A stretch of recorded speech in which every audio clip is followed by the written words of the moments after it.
প্রতারণার অভিযোগে ভারতের সাবেক ক্রিকেটার রবিন উথাপ্পার বিরুদ্ধে গ্রেপ্তারি পরোয়ানা জারি হয়েছে।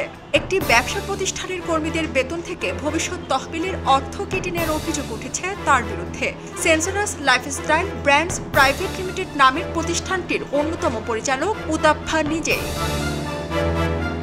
9 বছরেরও বেশি সময় ভারত জাতীয় দলে খেলেছেন উইকেট রক্ষক ব্যাটার রবিন উথাপ্পা। 2015 সালে আন্তর্জাতিক ক্রিকেটে সর্বশেষ খেললেও এখনও বিভিন্ন ফ্রাঞ্চাইজি টুর্নামেন্টে দেখা যায় তাকে। তবে এবার ভিন্ন ঘটনায় উথাপ্পা খবরের শিরোনাম হয়েছেন। তার বিরুদ্ধে প্রাইভেট ফান্ডে প্রায় 33 লাখ টাকা জালিয়াতির অভিযোগ করা মামলায় গ্রেপ্তারি পরোয়ানা জারি করা হয়েছে।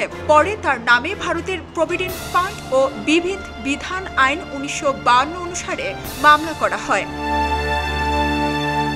ভারতীয় সংবাদ মাধ্যম হিন্দুস্তান টাইমস বলছে, সাবেক ক্রিকেটারের বিরুদ্ধে অভিযোগ তার প্রতিষ্ঠানের সকল কর্মীর বেতন থেকে নির্দিষ্ট অঙ্কের পিএফ এর টাকা কেটে নিলেও পিএফ অ্যাকাউন্টে সেই টাকা জমা দেওয়া হয়নি। অর্থাৎ তাদের সঙ্গে আর্থিক কারচুপি করেছেন জাতীয় দলের সাবেক ক্রিকেটার। এই মর্মে তার বিরুদ্ধে অ্যারেস্ট ওয়ারেন্ট জারি করা হয়েছে।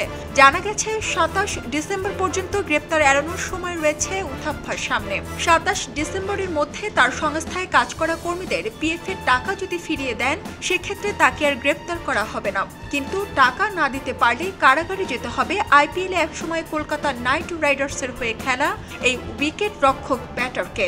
এর আগে 4 ডিসেম্বর উথাপ্পার বিরুদ্ধে গ্রেপ্তারি পরোয়ানা জারি করা হয়। বর্তমানে সাবেক ক্রিকেটার দুবাইয়ে থাকেন বলে মামলা নিয়ে পরবর্তী সিদ্ধান্ত রিকভারি অফিসাররা নেবেন। এর আগে 2019 সালেও একবার উথাপ্পার প্রতিষ্ঠানটির বিরুদ্ধে মুম্বাই আদালতে চেক জালিয়াতির মামলা করা হয়েছিল। এখন পর্যন্ত ভারতের জার্সিতে 46টি ওয়ানডে ও 13টি টি20 ম্যাচ খেলেছেন উথাপ্পা। সারা জেরিন, খবরের কাগজ, স্পোর্টস। এলো খবরের কাগজ, নিখাত, নির্ভীক, নিরপেক্ষ।